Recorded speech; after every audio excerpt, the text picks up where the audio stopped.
been over 10 years, over 600 dramas watched, and this is what I think the best of the best are. So it is finally happening. I have completed 600 dramas, and not that the last like 15 or so that I said that I was going to finish before I started making this video have impacted the ranking whatsoever. So yeah, so in this video I'm doing my top 10 K-dramas of all time, and then because there is one non-Korean drama on this list, I'm actually gonna go up to 11th. So if you watched my tier list making video, you kind of already know what the dramas in the top 10 are because obviously they were all in my upper tiers. I will say that this is going to be my top 10 K-dramas because I'm going to make a separate one for C-dramas simply because overall my top 10 dramas ever are mainly K-dramas. I would say the bottom 7 through 10th are C-dramas. Eventually on the C-drama video though, I will post my top 10 regardless of country. So we're just gonna get right started. So the drama in 11th place I have is Dali and the Cocky Prince. And this is a 2021 K-drama. So it's about Dali, who is the daughter of a wealthy art gallery owner. She's living a perfect, carefree life until her father suddenly passes away and she's left with a debt she's never heard about. She works off to pay the debt when she gets involved with Jin Moo-hak, her creditor. Jin Moo-hak is vulgar, uneducated, and obsessed about money. He's the exact opposite of classy Dali, but as the two continue their relationship as creditor and debtor, they fall in love. So this is actually such an underrated drama. Not a lot of people have seen this. And actually, I watched this drama early 2022 and I didn't actually watch this one on air, and the main reason is when it was airing, although it was like a rom-com, people complained a lot about his character being too mean to her. So I was like, oh, I don't want a drama where the guy is like mean to the girl. But I think I ended up seeing one of those Kokuwa clips on my YouTube and I was like, oh, this seems interesting, I'm gonna start it. And you know, I have a high tolerance for mean male leads, so I was like watching it with the intention that I wasn't going to love it because the male lead was gonna be too like mean at some point. And honestly, I watched the entire drama and I was not bothered by him. I am someone who was like watched dramas starting 2010 where male leads were actually like toxic and abusive, red flags, you know? So honestly, I don't really think he's that much of a problem in this drama either. But anyways, the main reason why I love this drama is that it features such unorthodox characters. Like I recently recommended this to my roommate and she would actually say that Dali is a very boring character, but for me, I think she's so quirky. It's like the way she speaks is like no other character. Like literally, if I were to literally just hear the audio of her dialogue versus any other female lead, she sounds different. Like she's like elegant and refined and her manner of speaking is a little bit like peculiar, you know? Like I feel like that's just the right word for it. So she's a pretty quirky girl and I feel like it takes a pretty quirky girl to fall for someone like Jin Moo-hak, who's obviously like a lot of traits that you would find very undesirable about a man, and it honestly turns out to be somehow really endearing. And that's also what I love so much about this drama is that you take traits that are usually what you want in a man and he is nothing like that, but you still love him as a character nonetheless. He's a loser character, you know, so he's not very smart, he's not really funny. Like everything about him is just a little bit dorky and not quite like cool and like the kind of things that you think about when you have a male lead. But nonetheless, his intentions, he's very endearing and he's just such a sweetheart. He's so genuine, and so I love his love for Dali. He's a little bit of a loser, but he does not care, you know, like he's giving his heart out there full 100%. He's not acting cool. He's not really like some complex character. He's simple to the point and I love him for that. Yeah, that's like one of the reasons I love this drama so much. I think they just do a really good couple. It's a rom-com, it's light and fluffy. I think she's a great female lead. I think the story is great because she goes from like a wealthy girl to figuring out how to like be an adult, especially now that her dad's gone. And yeah, their relationship throughout, it's very sweet to watch. It's really just a light rom-com, nothing too deep, but it was done well with original characters. So yeah, that's why it's one of my top 11. Next, in 10th place is my 2023 drama, Twinkling Watermelon. And this drama follows our main male lead, Eun-gyeol, who ends up going into the past where he meets his parents. In the past, his father is actually in love with a girl that isn't his mother, and so Eun-gyeol is doing everything to prevent that relationship from happening. He ends up joining a band with his father to make sure that things turn out the way they're supposed to in the future. But the reason why I love this drama so much is for our parents. His parents are so sweet, whether it was in the past or in the present. Also, this is about a coda. So actually, Eungyeol is the child of deaf adult. It's a lot about sign language and what it's like to be deaf, and I think it's very original in that sense. I mean, I did watch Tell Me That You Love Me, so it was similar in that regard where they both had a hearing impaired main character. In this one, it is going to be Changa, who is going to eventually be Eungyeol's mom.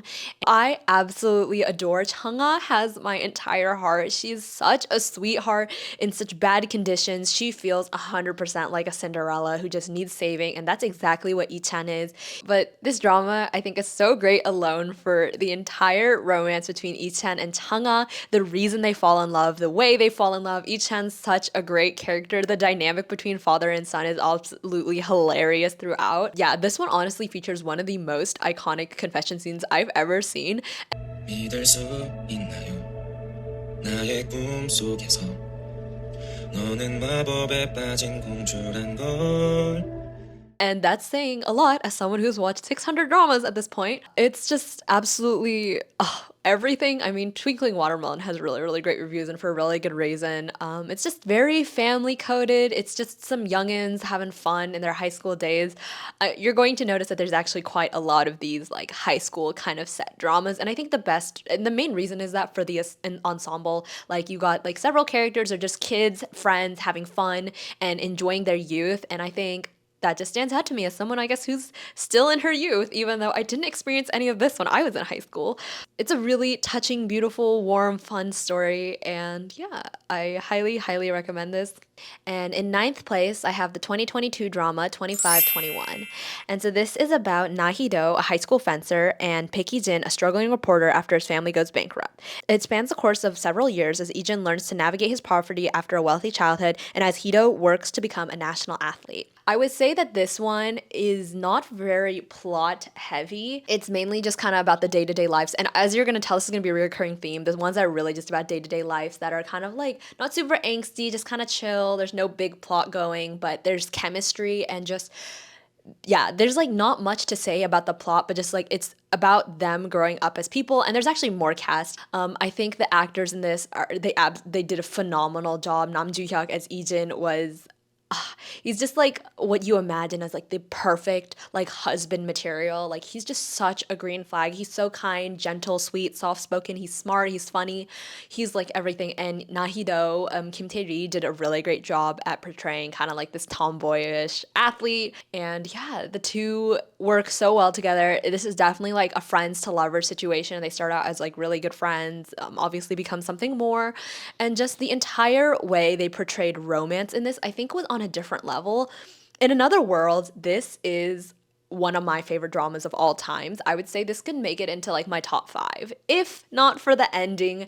And so it breaks me because this drama was so good, but the ending just leaves me on a note of like, what was this all for if this is how it ends? And so I know some people are fine with the ending, but I am someone that is not really okay with the ending. Like I sometimes am not about realism, you know? Sometimes we're just about light, fluffy, happy, you know, that's what I'm watching dramas for, to be happy. I'm not trying to watch dramas to be depressed. But this drama, the portrayal of romance without a lot of like, there's like no sex scene, I believe, and there's not a lot of kissing actually either, not to my memory. But it's just like the way two people feel about each other, and you're able to feel those emotions so strongly about why they love each other, and just how much they care and love for each other. A lot of mutual respect. It's very well done. The chemistry, the dialogue. I honestly think the dialogue, like some of the things that they say to each other. 네가 그 아저씨들한테 그랬잖아. 앞으로 어떤 순간도 행복하지 않겠다고. 난 그 말에 반대야. 시내가 다 포기하게 만들었는데 어떻게 행복까지 포기해? 근데 너는 이미 그 아저씨들한테 약속했으니까 이렇게 하자. 앞으로 나랑 놀 때만 그 아저씨들 몰래 행복해지는 거야.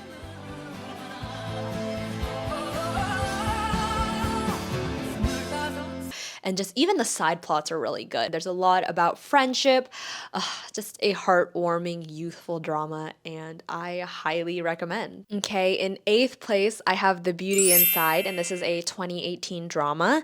So it's about a girl who changes faces, meets a man who cannot recognize faces. So Han Tae-ge is a star actress, whereas Seo Do-jae is the owner of an airline company. They end up meeting by chance and learn each other's secrets, eventually becoming into a business relationship, eventually turning into obviously something more. more. So the reason that I like this is honestly, this is just the most solid rom-com. There is absolutely no problem in this, absolutely no angst. This one actually features adults, which is kind of refreshing because, you know, clearly there's a lot of like youth K-dramas. And it just feels like a mature romance. There's nothing super, super angsty. I think the couple, they're really cute. They have a lot of fun. They're nothing like too crazy, but I just think this drama was so well done and just like perfect from beginning to end. Nothing crazy stands out, but nothing is bad about it. Like overall, I think the way their romance develops, their chemistry, I love So Hyun Jin as an actress, so I love her character as Han Se-gye. She's a lot of fun. She's a lot of energy. I love what her character stands for, and Do Jae is just kind of your calm. He's just calm, present male lead. There's nothing there's nothing annoying about this drama. This is just like I feel like the example of a rom-com, and it just does everything super well. So that's why it made it all the way up to 8th on my list, which you think it's easy to make a rom-com if you can just do this, you know, but I don't know, one way or another, rom-coms tend to mess it up somehow, you know? So this is just everything perfect, no flaws. Yeah. Okay, in 7th place is going so off my genre, and this is going to be Flower of Evil, and this is a 2020 drama. It's about a policewoman chasing down a case of serial murders from 15 years ago, and it leads to her perfect husband and father of her daughter. His dark secrets from the past begin to come to light, and she realizes that she might not know him after all. So Flower of Evil, yeah, very, very not my genre. This is going to be probably the only dark thing that you will see in my entire list of 10, which makes it very, very impressive. You guys know, if you watch any of my stuff, if you've been here before, you know that I am a rom-com fiend. This might be the only rom-com not in my top 10. And so the main reason why I love this is that the plot is very interesting, number one, but the main reason is that despite it being a thriller crime drama, it is surprisingly so romantic. Like everything that unfolds in this drama is ultimately because of love. So it's this very interesting dynamic of his character, and obviously he's kind of like this bad guy, but at the end of the day he also isn't. And then ultimately her as, you know, she's got all these facts laid out in front of her, but like choosing to trust her husband despite it all, it can be both a reckless decision, but also just something you do out of love. You know, when you love someone, you want to believe them no matter what, you know?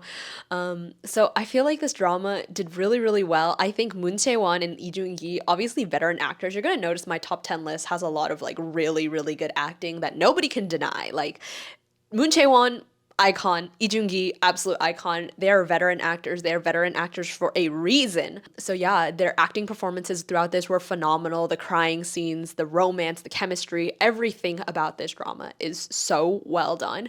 If you are watching this as a crime thriller drama, it might be below your standards. As someone who is watching this for the romance, it is, to me, romance with a side of thriller and crime, which makes it interesting because I am in it for the romance. And that's also what makes it so refreshing for me, is to see romance in the backdrop of a crime thriller genre.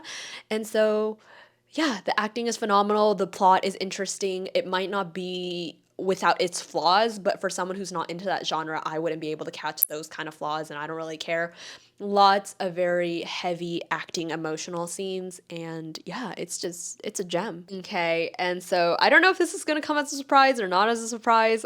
There is only one BL in my top 10, and honestly top 50. And in 6th place I have To My Star, and this includes 1 and 2, and these came out across the years of 2021 and then 2022. A lot of the times BLs have one issue one way or another, but To My Star is a different breed. So To My Star is about Kang So-jun, a hotshot actor who gets into a scandal and ends up hiding away in this apartment living with a quiet chef, Han Ji-woo. The two are exact opposites but manage to fall in love. And so why I love this story is this is the example of golden retriever black cat extrovert introvert energy, and there's a reason why people love that dynamic so much. So Ju is our black cat, he's our introvert, and he meets Sojun, who is the golden retriever extrovert energy. And you know, in all honesty, it's not really that deep, but somehow manages to be so freaking angsty. And ultimately the drama has like no real like plot except for the characters themselves going through internal struggle, internal conflict. Honestly, the entire drama centers around Ju too, is like our main character. He is the main guy. His character has so much depth to him, and he's just a character that I love and adore. He's someone that I relate to in some ways, that he grew up with a pretty traumatized past, and he grew up to be kind of cold, not opening his heart to anyone in fear of getting hurt. And so just like his entire actions throughout the drama in a way just don't make sense. You're confused, you don't really understand him. And I think part of that is a lot of this is his trauma response, and it's very interesting to be able to just identify that and kind of like feel where he's coming from. And mind you, this is a really short drama with, I think it has like 8 and 10 episodes for season 1 and season 2 respectively. But yeah, I think as a couple they are absolutely so cute. There's so much chemistry. I think season 2 honestly really wrapped up the story well. Like, I love To My Star, but I cannot imagine a season 3 because there's just no plot left for me.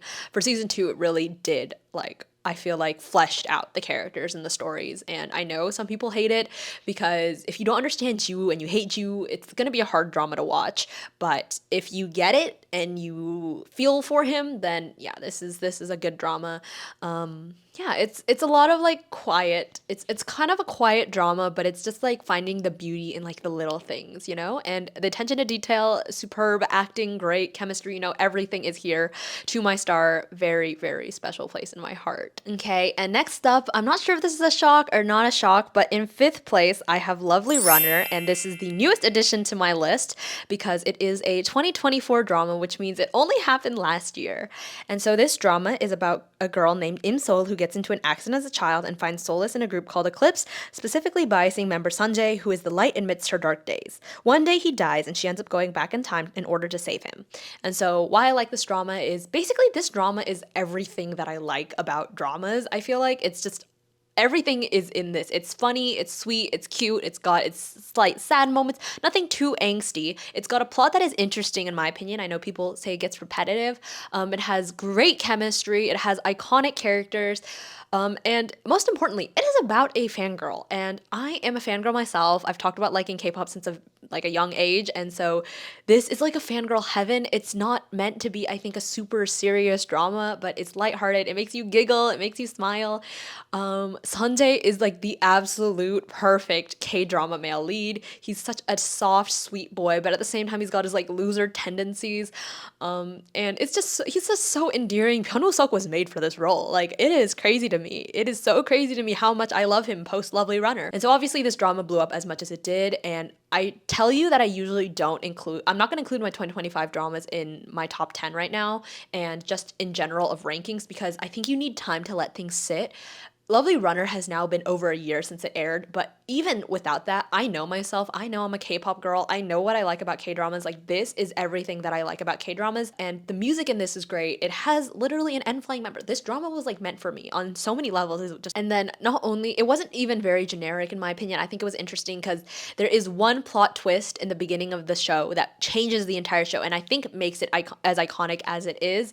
And yeah, for that reason alone, that little detail to making it slightly different from every other rom-com you've ever seen also makes it refreshing on top of the very generic, I feel like, plot. Like, I cannot sing enough praise about this drama. I see no flaws, no issues with it. It makes me feel happy. It returns me to my young fangirl times. I relate to Im Sol fangirling over Sunjae, and she does it in a respectable way, because with K-pop dramas, it can get a little crazy. Fangirls can be a little crazy, but I think Sol, you know, she has her boundaries in my opinion. I think it's well done. It's just a silly little drama, but the silly little drama just is so heartwarming, so cute, so fun. It brings me joy, and that is what K-dramas are meant to be.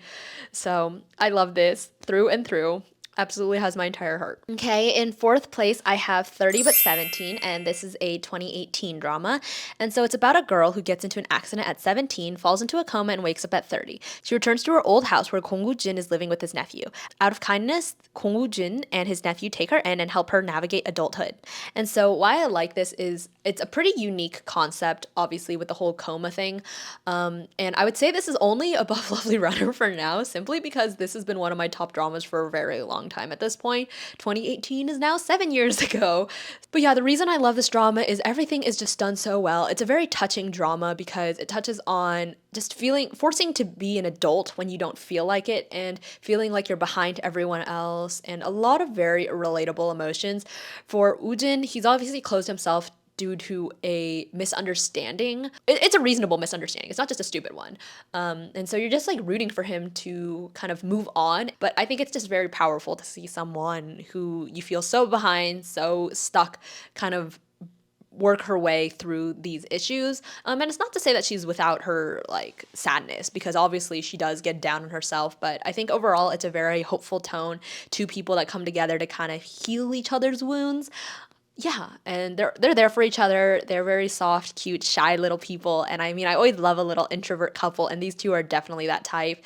And yeah, again, there's nothing too bad about this. Like, there's no angst. It's not that like serious overall. It's just got a nice, light heart, soft, sweet tone, and I love that. Okay, in third place, I'm gonna have It Started With a Kiss, but this is actually also going to be tied with Itazura and I Kiss, and those came out respectively 2005 and 2013. I'm just using this poster because I didn't want to find a poster of them both or make one myself because I'm kind of lazy. It's about a dumb but bright girl who has a crush on the school's #1 boy student. She writes him a love letter and gets rejected in front of the entire school, to which she then begins to hate him. Just her luck, though, her house goes down in a natural disaster, and just her house alone. So she and her dad go to live with her dad's family friend who saw it through the news. They're wealthy and kind and have 2 boys, one of which is this #1 student. As she lives together with him, they have their ups and downs, but eventually fall in love. This is the iconic cold, smart boy with dumb, bright girl trope. And there's a reason that this became a trope, because it's just done so well. I know this does not hold up to modern standards whatsoever, because he's mean to her. He is. But I think it just has such a soft place in my heart because I think she's endearing. I mean, she can be annoying in some versions, specifically Playful Kiss, which was the only version of this I didn't like. She just means so well. She's goofy and silly, and it's fun to watch. I think this is just a very classic rom-com that you're not supposed to take very seriously. The nostalgia, I think, part of the reason why I have it rated so high. And this, obviously, it has such a special place in my heart, to the point that it is the only non-Korean drama, non-Korean, not even Chinese, because this is the Taiwanese version, drama that even made it up into this list, and as high as it did, with something that has so many flaws. But it's just the attention to detail and just the way it makes you feel. Like, it just, every single time Changshu or Naoki does something sweet for the girl, it just like has my heart fluttering. I understand why she likes him. You know, it's just such a swoon. He's just such a swoon, even though he's also such a jerk. And this is just a guilty pleasure. I've mentioned this over and over, but even then, the attention to details and like the way they change and grow, I think there's a lot there, surprisingly, despite being a really light, fluffy drama. Like the way Naoki / Jangshu begins to feel things, and he also does have like quite the complicated past, which makes him turn out the way he is. And so I think that seeing him heal and grow and become just more of a person due to the like bright presence of our Shangqin and our Kotoko is just everything. I mean, I love her. I know that she comes off as dumb and she's not like a respectable female lead, but honestly, she's just a passionate girl, following her heart, and there's nothing wrong with that. I don't see anything wrong with being silly. She's sweet, she means well, she's kind. Yeah, I don't know. This drama has like a chokehold over me. I absolutely adore the series. Yeah, I wish that everyone could enjoy it, but I think those that watched it in the past just have this special place in their heart for it. I'm just not sure that if you watch this modern day, if you can enjoy it as much. But for me, it's a classic. It's rewatchable. I've watched this so many times, both the Taiwanese, both the Japanese, like they're super iconic. There's literally a YouTuber who has an entire thing analyzing Naoki, and I think that adds to it. So if you're able to understand it through that, maybe you could appreciate the drama. But yeah, this definitely sweet joy, childhood joy is what this brings me. In second place, I have Reply 1997, and this is getting really old because this is also a 2012 drama. Song Si-won is a crazy HOT fan who biases Tony. She grew up with Yoon Yoon-jae, who is her parents' best friend's son. He's smart, responsible, and quiet in contrast to Si-won's loud and bright nature. And so the reason I love this, I mean, you're gonna see over and over, it's about a fangirl. I'm a fangirl myself. This was like, I just relate to this a lot. And I think this is just friends to lovers done right. A lot of the reasons why I like my current dramas is just, they do the trope super, super well. And it shows you the reason why that trope is so successful. So this one is done really, really well with the friends to lovers. It's the familiarity, it's the comfort, it's nothing like crazy butterflies, but it's just warm, it's there, it's consistent. And yeah, the two are just really cute. I love a whole bickering, bantering couple, and because they are friends to lovers, their bickering and bantering is everything. The cast is great. This is a big ensemble cast. It's really just about their day-to-day life as high schoolers. There's nothing super deep in this, no one dying, anything. And yeah, that's why I love it. It's super funny because she's a fangirl and she and him argue so much. The friends, their children, so obviously they're going through like all these different crazy activities. Yeah, the chemistry, the way everything plays out. The who's the father guessing game is not that fun because I think it's very, very obvious who the father, who the father slash who the husband is. Yeah, it's very obvious. And also this takes place in 1997, so it's got that iconic nostalgic vibe. Not that I like grew up in 1990. I was not alive in 1997, but it's like that old retro vibe, I guess. And yeah, so that's also what makes it so fun and enjoyable because it just there's like this sense of nostalgia, not that I grew up in that time, but yeah, especially for those that grew up in the past, I think it evokes that kind of emotion. And so yeah, it's my favorite of the Reply series, and it's just got a really special place in my heart as someone who watched it pretty close to 2012, not necessarily in 2012. And yeah, I just come back to this time and time. Like a lot of these top five dramas are like not going to move as some of my favorite dramas. Reply 1997 has been my second favorite drama for a very, very long time, only losing to one drama. And that is It's Okay, That's Love. And this is a 2014 drama. And so this is about Chang Jae-yeol, who is a successful writer with OCD and a messed up past, and Ji Hye-soo, a psychiatrist with PTSD. The two meet coincidentally through work and have a bad first impression. And as a K-drama would have it, he's the landlord of her share house and he needs a place to stay while his place undergoes construction. As they live together, they get to know each other and fall in love, working through their problems together. So I would say one thing about this is the plot is really good. There's a huge like plot twist, which I remember back in the days, like kind of made me go insane. It's maybe more obvious watching it from a modern perspective, but I watched this actually on air and I didn't really know what was going on. And I would say what's interesting is when I first watched this on air in 2014, it was not one of my favorite dramas of all times. It was definitely a 10 out of 10 since back then. And it was just one of those dramas that as I rewatched it as an adult and I started to have my own mental health issues, it was a drama that I ended up really, really loving. I resonate with Ji Hye-soo. She's really cold, I feel like, exterior. She's kind of mean, feisty, fiery.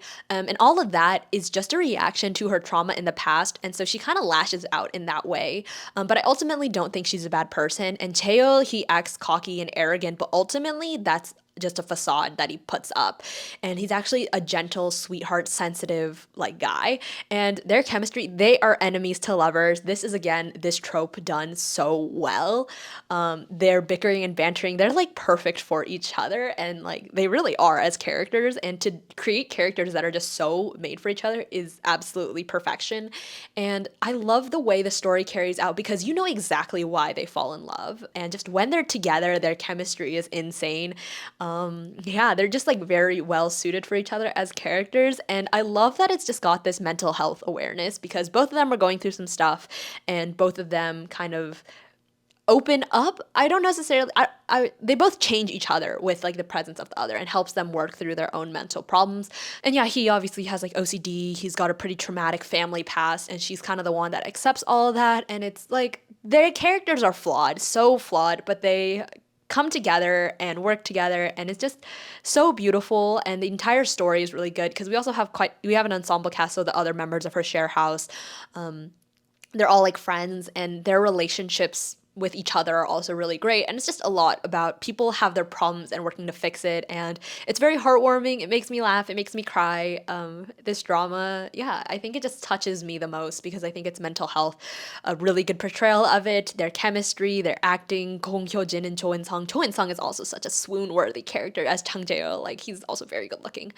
And yeah, it's well written. It's not as light and fluffy as I think some of the other dramas in my list, but it's a very, very solid watch. And I don't know if anything will be ever able to take this down. The drama I think does have its flaws. Overall, the way it makes me feel like this is a 20 out of 10. It's like beyond what a perfect drama can be, in my opinion.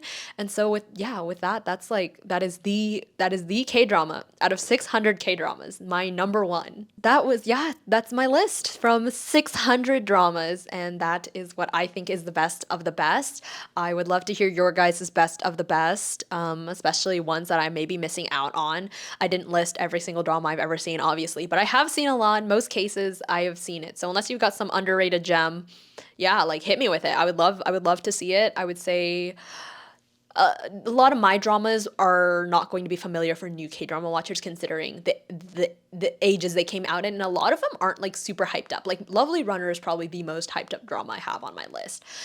So yeah, I hope you give it a watch. I wonder what your thoughts are. If it's negative, I low-key don't want to hear it because I'm very set on my list. But yeah, I would be interested in hearing what you like though. I would love to hear how many dramas have you guys seen also, because I've been watching since like 2010. So obviously I've been able to rack up quite a lot. And with that, this is my special video for this month as we get closer to 2025 and I reveal my 2025 dramas, best and worst. And I think next month is my top C dramas. So if you want to hear my cohesive ranking with like K dramas and C dramas in it, then check out that video. Also, it would be a great opportunity to find some C dramas to pick up from there, especially if you're mainly a K drama watcher, like I am. And I mean, K dramas just have been doing it better, but you know, C dramas are starting to give K dramas a run for their money. Yeah, but with that, that is all for today's video, and I hope I'll see you in the next one.